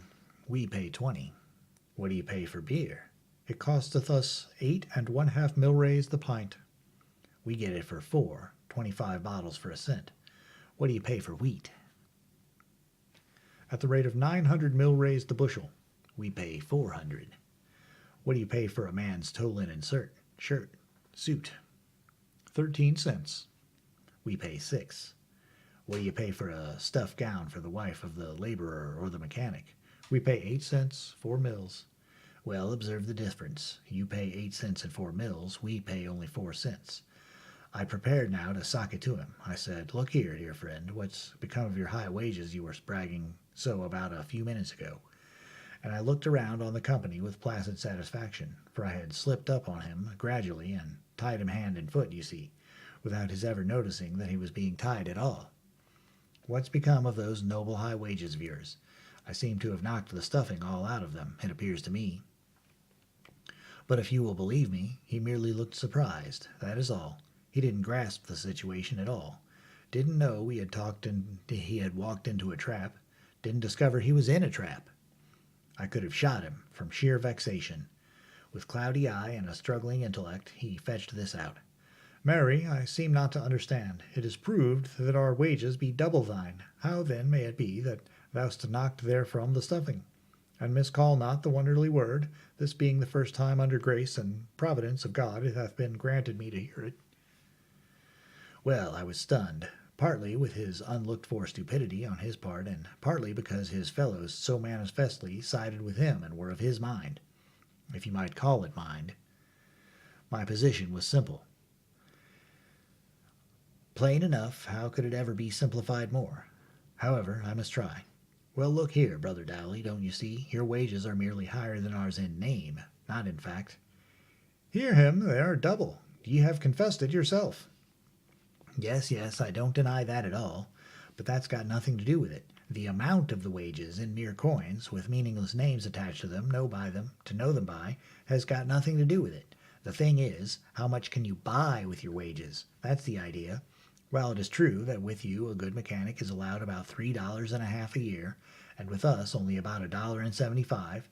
There, ye are confessing it again. Ye are confessing it again. Confound it, I've never denied it, I tell you. What I say is this.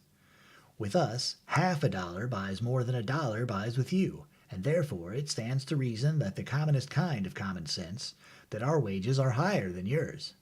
He looked dazed and said, despairingly, "Verily, I cannot make it out. You've just said that ours are the higher, and with the same breath ye take it back."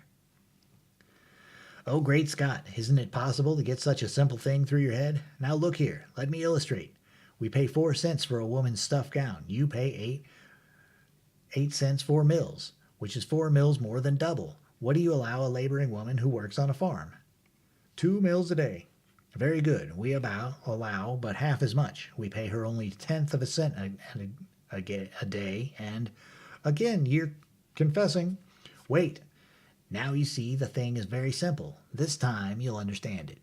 For instance, it takes your woman 42 days to earn her gown at 2 mills a day, 7 weeks' work. But ours earns her in 40 days, 2 days short of 7 weeks. Your woman has a gown, and her whole 7 weeks' wages are gone. Ours has a gown and 2 days' wages left to buy something else with. There, now you understand it. He merely looked dubious. It's the most I can say. So did the others. I waited to let the thing work. Dowley spoke at last, and betrayed the fact that he actually hadn't gotten away from his rooted and grounded superstitions yet. He said, with a trifle of hesitancy, But ye cannot fail to grant that 2 mills a day is better than 1. Shucks. Well, of course. I hated to give it up, so I chanced another flyer. Let us suppose a case. Suppose one of your journeymen goes out and buys the following articles: 1 pound of salt, 1 dozen eggs, 1 dozen pints of beer, 1 bushel of wheat, 1 tow linen suit, 5 pounds of beef, 5 pounds of mutton. The lot will cost him 32 cents. It takes him 32 working days to make the money, 5 weeks and 2 days.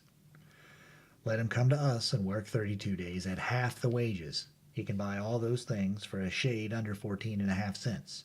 They will cost him a shade under 29 days' work, and he will have about half a week's wages over. Carry it through the year, he would save nearly a week's wages every 2 months. Your man, nothing, thus saving 5 or 6 weeks' wages a year. Your man, not a cent. Now I reckon you'll understand that high wages and low wages are phrases that don't mean anything in the world until you find out which one of them will buy the most. It was a crusher. But alas, it didn't crush. No, I had to give it up. What those people valued was high wages. It didn't seem to be a matter of any consequence to them whether the high wages would buy anything or not. They stood for protection and swore by it, which was reasonable enough because interested parties had gulled them into the notion that it was protection which had created their high wages. I proved to them that in a quarter of a century their wages had advanced but 30%, while the cost of living had gone up 100, and that was with us in a shorter time. Wages had advanced 40%, while the cost of living had gone steadily down. But it didn't do any good. Nothing could unseat their strange beliefs. Well, I was smarting under a sense of defeat, undeserved defeat, but what of that? That didn't soften the smart any. And to think of the circumstances. The first statesman of the age, the capablest man, the best informed man in the entire world, the loftiest uncrowned head that had moved through the clouds of any political firmament for centuries, sitting here apparently defeated in argument by an ignorant country blacksmith. And I could see that those others were sorry for me, which made me blush till I could smell my whiskers scorching. Put yourself in my place. Feel as mean as I did, as ashamed as I felt. Wouldn't you have struck below the belt to get even? Yes, you would. It is simply human nature. Well, that is what I did. I am not trying to justify it. I am only saying that I was mad, and anybody would have done it. Well, when I make up my mind to hit a man, I don't plan out a love tap. No, that isn't my way. As long as I am going to hit him at all, I am going to hit him a lifter. And I don't jump at him all of a sudden and risk making a blundering halfway business of it. No, I get away off yonder to one side and work up on him gradually, so that he never suspects that I'm going to hit him at all. And by, all in a flash, he's flat on his back, and he can't tell for the life of him how it all happened. That is the way I went for Brother Dowley. I started talking lazy and comfortable, as if I was just talking to pass the time. And the oldest man in the world, couldn't have taken the bearings of my starting place and guessed where I was going to fetch up. Boys, there's a good many curious things about law and custom and usage and all that sort of thing when you come to look at it. Yes, and about the drift and progress of human opinion and movement, too. There are laws written, they perish, but there are also unwritten laws. They are eternal. Take the unwritten law of wages. It says they've got to advance, little by little, straight through the centuries. And notice how it works. We know what wages are now, here and there and yonder. We strike an average and say that's the wages of today. We know what the wages were 100 years ago, and what they were 200 years ago. That's as far back as we can get. But it suffices to give us the law of progress, the measure and rate of the periodical augmentation. And so, without a document to help us, we can come pretty close to determining what the wages were 3 and 4 and 500 years ago. Good, so far. Do we stop there? No. We stop looking backward, we face around and apply the law to the future. My friends, I can tell you what people's wages are going to be at any date in the future you want to know, for hundreds and hundreds of years. What, Goodman, what? Yes, in 700 years, wages will have risen to 6 times what they are now. Here in your region, and farmhands will be allowed 3 cents a day, and mechanics 6. I might die and live then, interrupted Smug, the wheelwright, with a fine avaricious glow in his eye. That isn't all. They'll get their board besides. Such as it is, it won't bloat them. 250 years later, pay attention now, a mechanic's wages will be, mind you, this is law, not guesswork, a mechanic's wages would then be 20 cents a day. There was a general gasp of awed astonishment. Dixon the mason murmured, with raised eyes and hands, More than 3 weeks' pay for 1 day's work. Riches of a truth, yes, riches, muttered Marco, his breath coming quick and short with excitement. Wages will keep on rising, little by little by little, as steadily as a tree grows, and at the end of 340 years more, there will be at least one country where the mechanic's average wage will be 200 cents a day. It knocked them absolutely dumb. Not a man of them could get his breath for upwards of 2 minutes. Then the coal burner said prayerfully, Might I but live to see it. It is the income of an earl, said Smug. An earl, say ye? Said Dowley.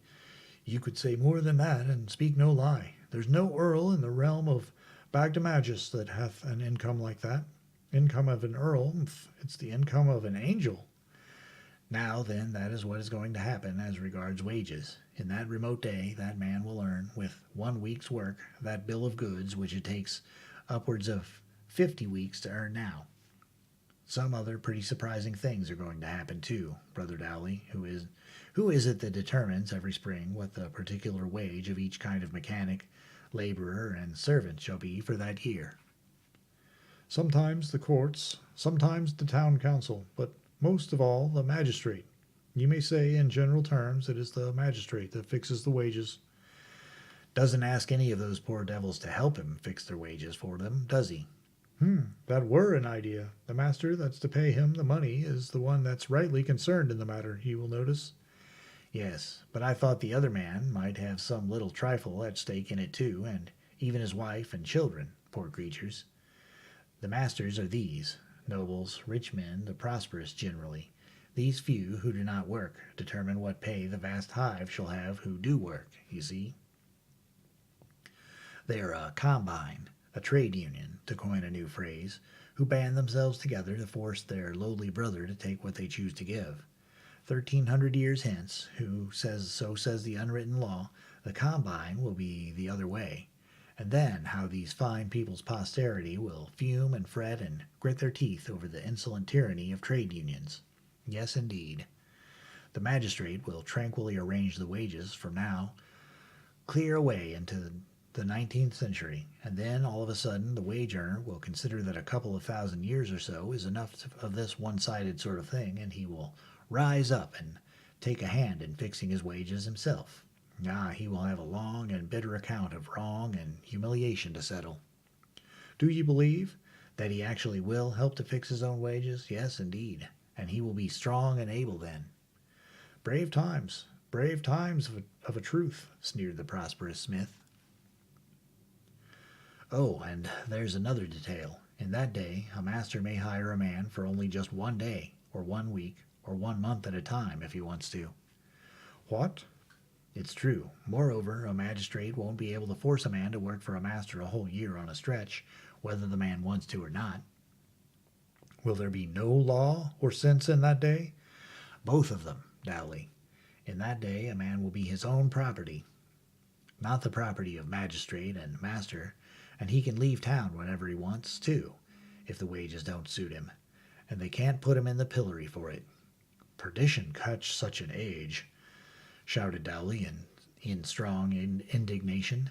An age of dogs, an age barren of reverence for superiors and respect for authority. The pillory. Oh, wait, brother, say no good word for that institution. I think the pillory ought to be abolished. A most strange idea. Why? Well, I'll tell you why. Is ever a man put in the pillory for a capital crime? No. Is it right to condemn a man to a slight punishment for a small offense and then kill him? There was no answer. I had scored my first point. For the first time, the smith wasn't up and ready. The company noticed it. Good effect.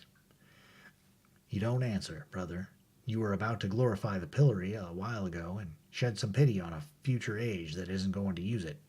I think the pillory ought to be abolished. What usually happens when a poor fellow is put in the pillory for some little offense that didn't amount to anything in the world, the mob try to have some fun with him, don't they?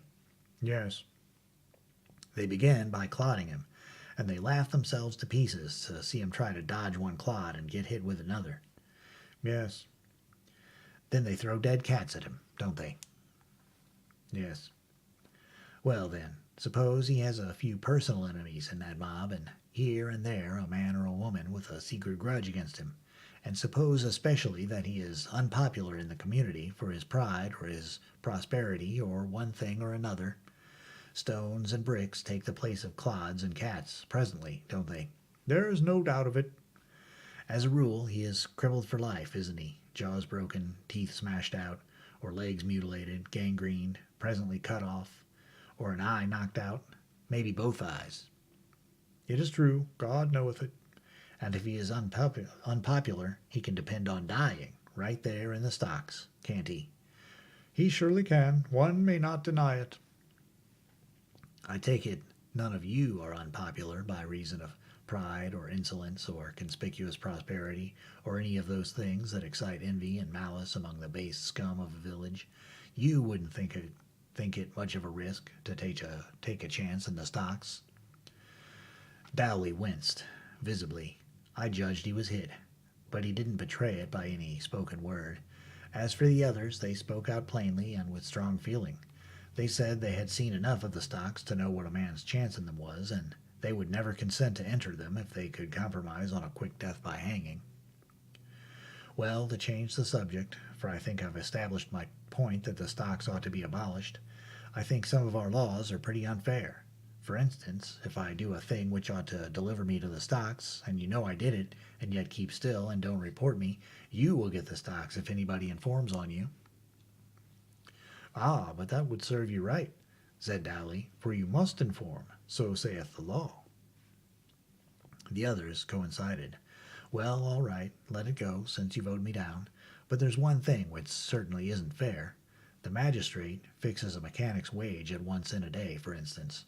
The law says that if any master shall venture, even under the utmost press of business, to pay anything over that cent a day, even for a single day, he shall be both fined and pilloried for it, and whoever knows he did it and doesn't inform, they also shall be fined and pilloried. Now it seems to me unfair, Dowley, and a deadly peril to us all, that because you thoughtlessly confessed a while ago that within a week you have paid a cent and 15 mil. I tell you it was a smasher. You ought to have seen them go to pieces, the whole gang. I had just slipped up on poor, smiling, and complacent Dowley, so nice and easy and softly that he never suspected anything was going to happen till the blow came crashing down and knocked him all to rags. A fine effect, in fact, as fine as any I had ever produced, with so little time to work it up. But I saw in a moment that I had overdone the thing a little. I was expecting to scare them, but I wasn't expecting to scare them to death. They were mighty near it, though. You see, they had been a whole lifetime learning to appreciate the pillory, and to have that thing staring them in the face, and every one of them distinctly at the mercy of me, a stranger, if I chose to go and report, well, it was awful, and they couldn't seem to recover from the shock. They couldn't seem to pull themselves together. Pale, shaky, dumb, pitiful. Why, they weren't any better than so many dead men. It was very uncomfortable. Of course, I thought they would appeal to me to keep mum, and then we would shake hands and take a drink all round, and laugh it off, and there an end. But no, you see, I was an unknown person, among a cruelly oppressed and suspicious people, a people always accustomed to having advantage taken of their helplessness, and never expecting just or kind treatment from any but their own families and very closest inmates. Appeal to me to be gentle, to be fair, to be generous. Of course they wanted to, but they couldn't dare. Chapter 34. The Yankee and the King sold as slaves. Well, what had I better do? Nothing in a hurry, sure.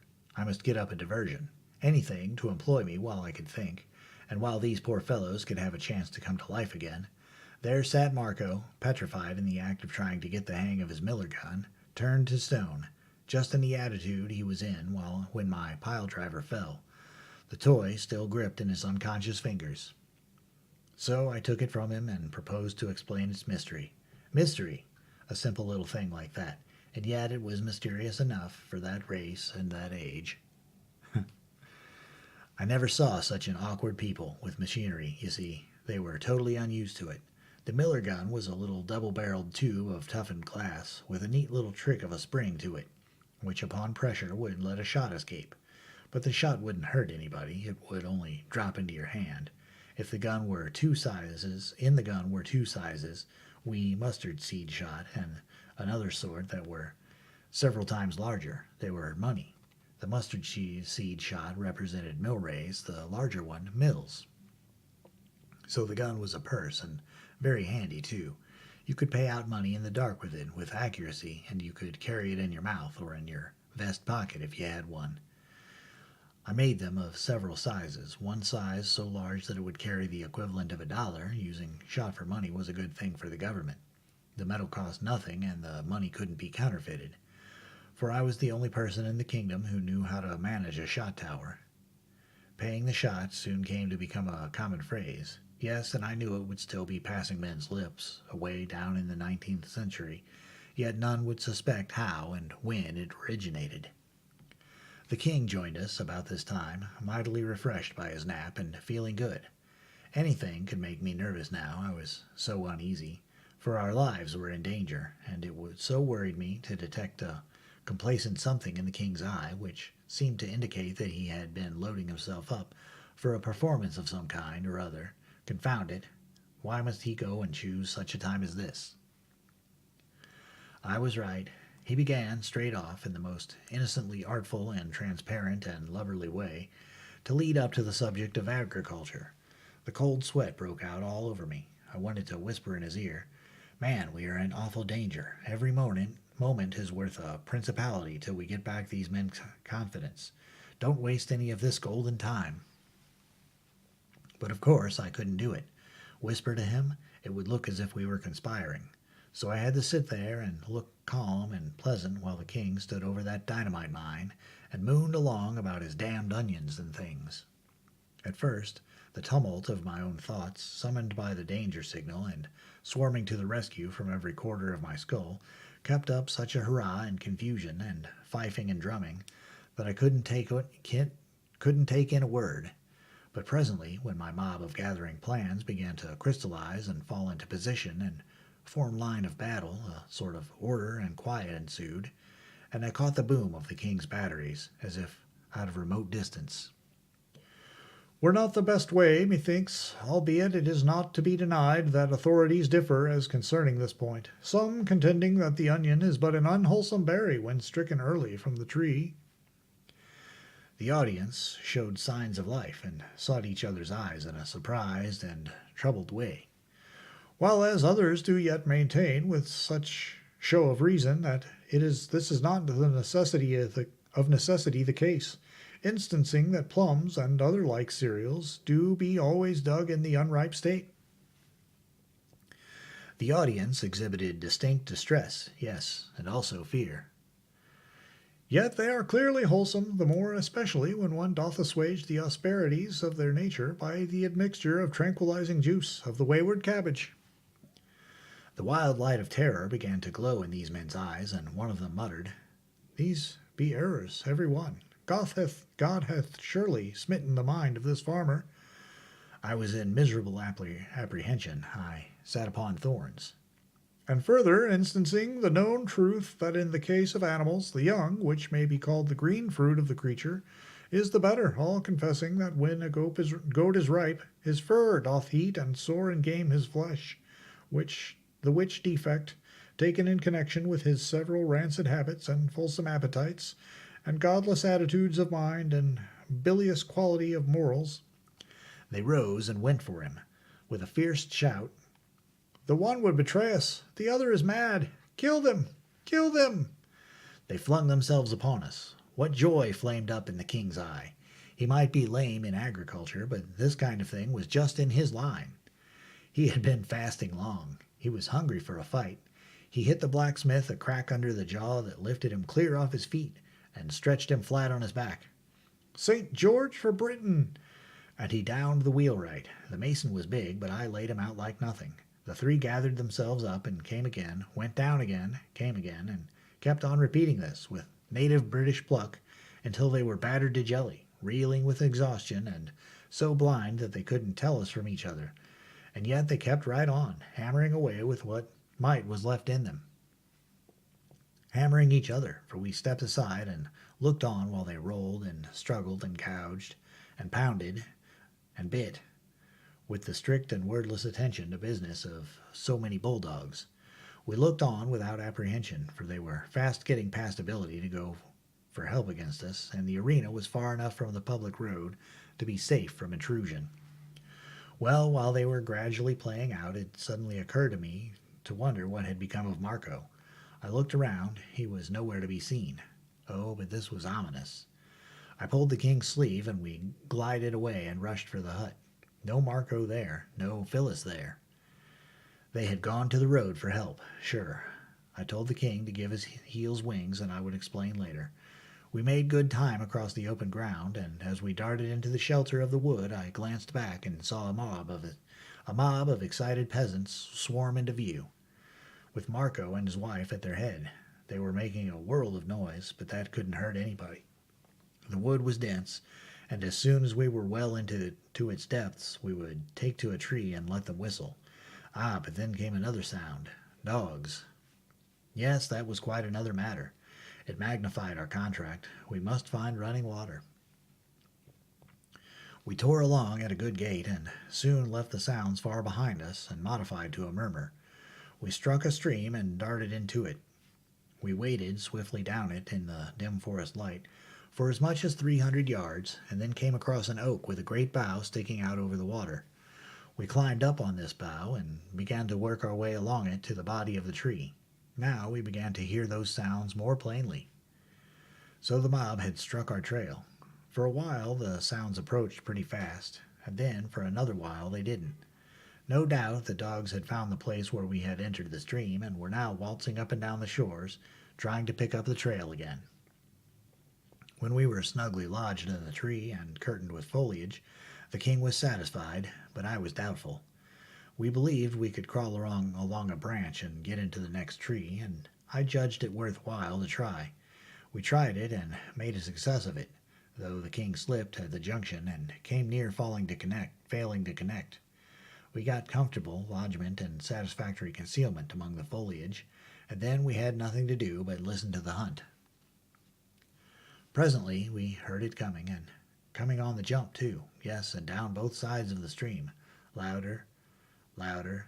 Next minute it swelled up swiftly into a roar of shoutings, barkings, tramplings, and swept by like a cyclone. I was afraid that the overhanging branch would suggest something to them, said I, but I don't mind the disappointment. Come, my liege, it were well that we make good use of our time. We've flanked them. Dark is coming, presently. If we can cross the stream and get a good start, and borrow a couple of horses from somebody's pasture to use for a few hours, we shall be safe enough.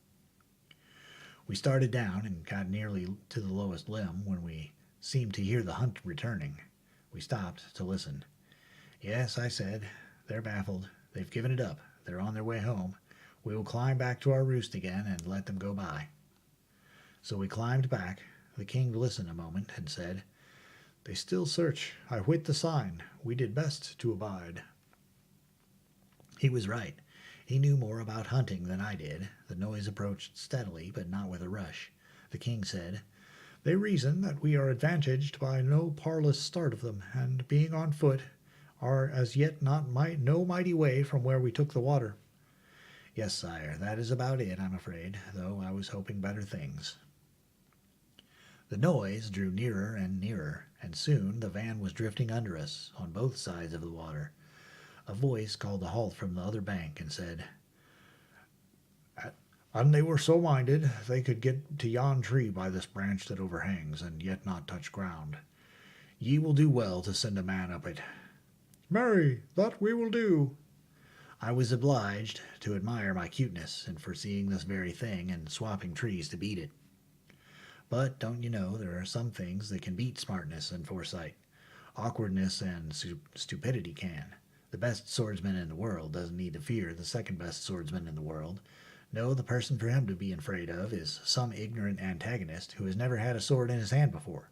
He doesn't do the thing he ought to do, and so the expert isn't prepared for him. He does the thing he ought not to do, and often it catches the expert out and ends him on the spot. Well, how could I, with all my gifts, make any valuable preparation against a nearsighted, cross-eyed, pudding-headed clown who would aim himself at the wrong tree and hit the right one? And that is what he did. He went for the wrong tree, which was, of course, the right one by mistake, and he started up. Matters were serious now. We remained still and awaited developments. The peasant toiled his difficult way up. The king raised himself up and stood. He made a leg ready, and when the comer's head arrived in reach of it, there was a dull thud, and down went the man, floundering to the ground. There was a wild outbreak of anger below, and the mob swarmed in from all around, and there we were, treed and prisoners.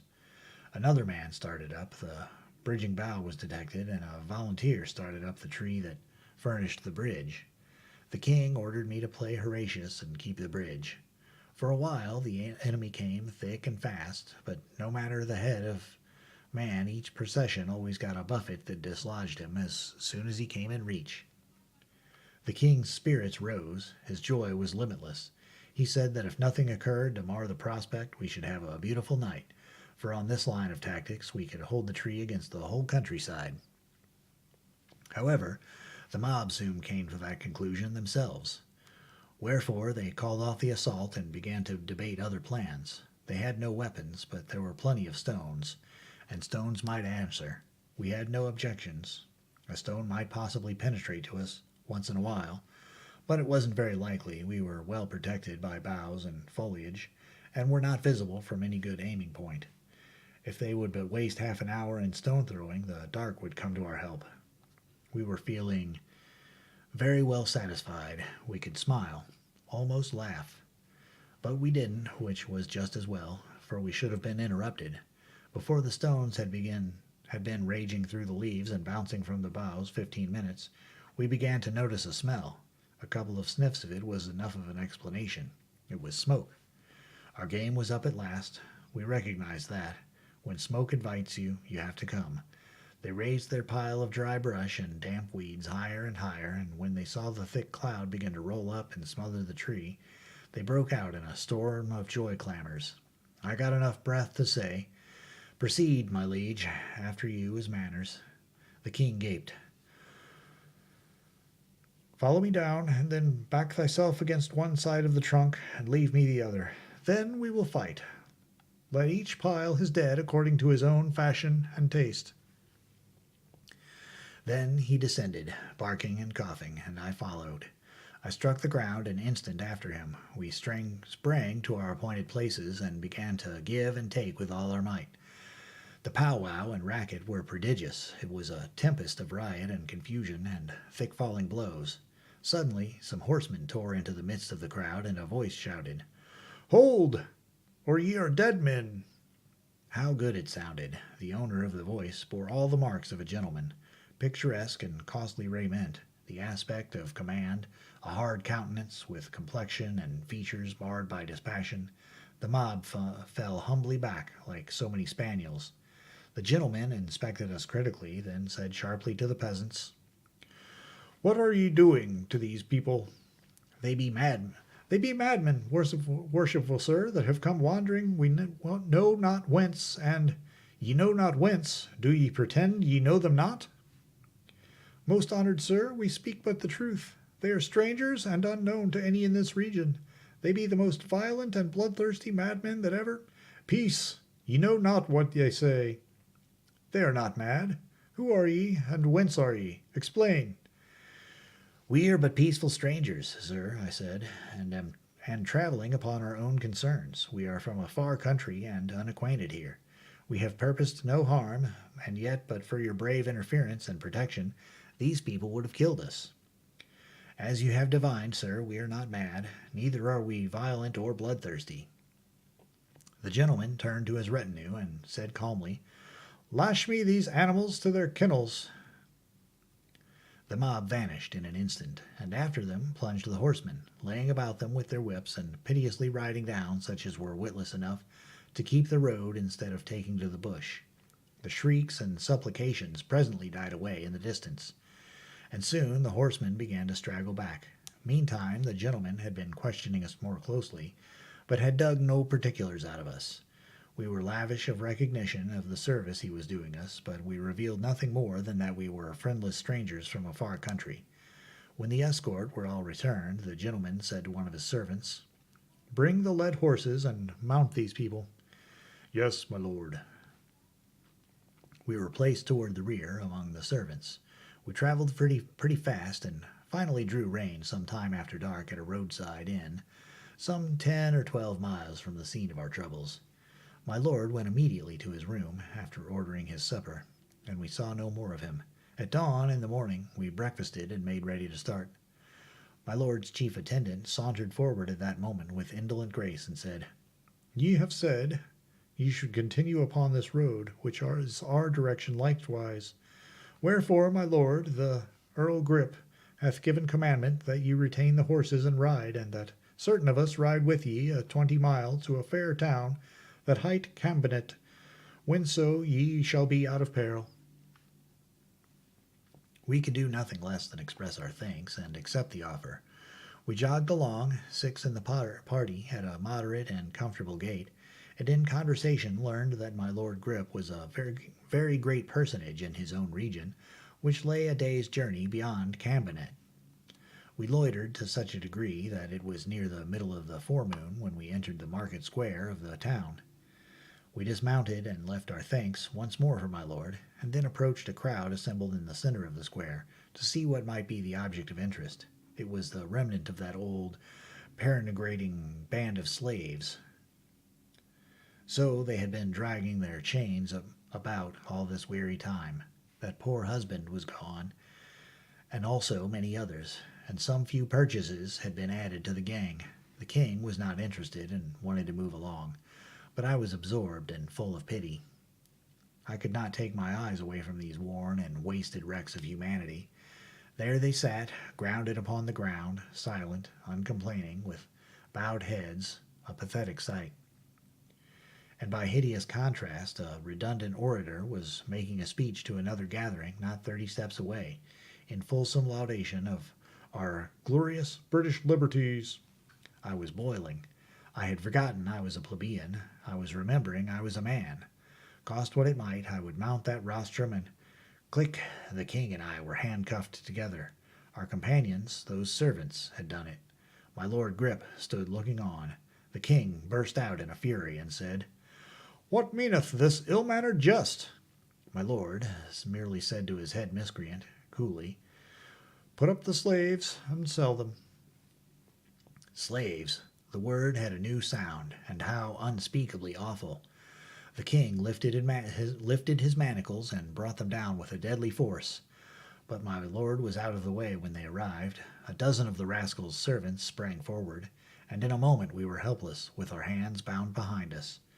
We so loudly and so earnestly proclaimed ourselves freemen that we got the interested attention of that liberty-mouthing orator and his patriotic crowd, and they gathered about us and assumed a very determined attitude. The orator said, If indeed ye are freemen, ye have naught to fear. The God-given liberties of Britain are about ye for your shield and shelter. Applause. Ye shall soon be free. Bring forth your proofs. What proofs? Proof that ye are freemen. Ah, I remembered. I came to myself. I said nothing, but the king stormed out. Thou art insane, man. It were better and more in reason that this thief and scoundrel here prove that we are not freemen. You see, he knew his own laws, just as other people so often know the laws, by words, not by effects. They take a meaning and get to be very vivid when you come to apply them to yourself. All hands shook their heads and looked disappointed. Some turned away, no longer interested. The orator said, and this time in the tones of business, not of sentiment, An ye do not know your country's laws, it were time ye learned. Ye are strangers to us, ye will not deny that. Ye may well be freemen, we do not deny that. But also ye may be slaves. The law is clear, it doth not require the claimant to prove ye are slaves, it requireth you to prove ye are not. I said, Dear sir, give us only time to send to Astolat, or give us only time to send to the Valley of Holiness.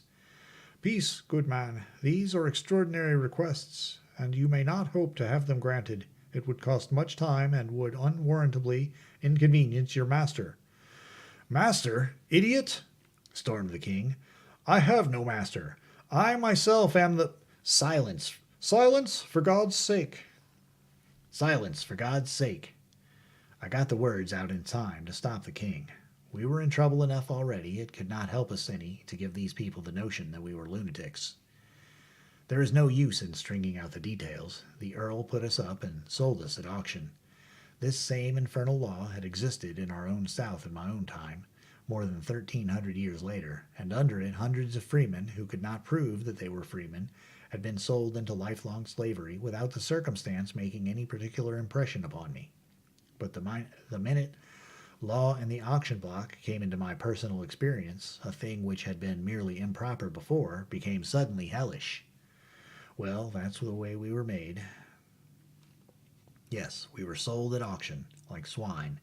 In a big town and an active market we should have brought a good price, but this place was utterly stagnant, and so we sold at a figure which makes me ashamed every time I think of it. The King of England brought $7, and his Prime Minister 9, whereas the King was easily worth $12, and I as easily worth 15. But that is the way things always go. If you force a sale on a dull market, I don't care what the property is, you are going to make a poor business of it. And you can make up your mind to it. You can make up your mind to it, if the Earl had had wit enough to. However, there is no occasion for my working up sympathies on his account. Let him go for the present. I took his number, so to speak. The slave dealer bought us both and hitched us onto that long chain of his, and we constituted the rear of his procession. We took up our line of march and passed out of Campinet at noon, and it seemed to me unaccountably strange and odd that the King of England and his chief minister, marching manacled and fettered and yoked in a slave convoy, could move by all manner of idle men and women and under windows where sat the sweet and lovely, and yet never attract a curious eye, never provoke a single remark. Dear, dear, it only shows that there is nothing diviner about a king than there is about a tramp, after all. He is just a cheap and hollow artificiality when you don't know he is a king, but reveal his quality, and dear me, it takes your very breath away to look at him. I reckon we are all fools, born so, no doubt.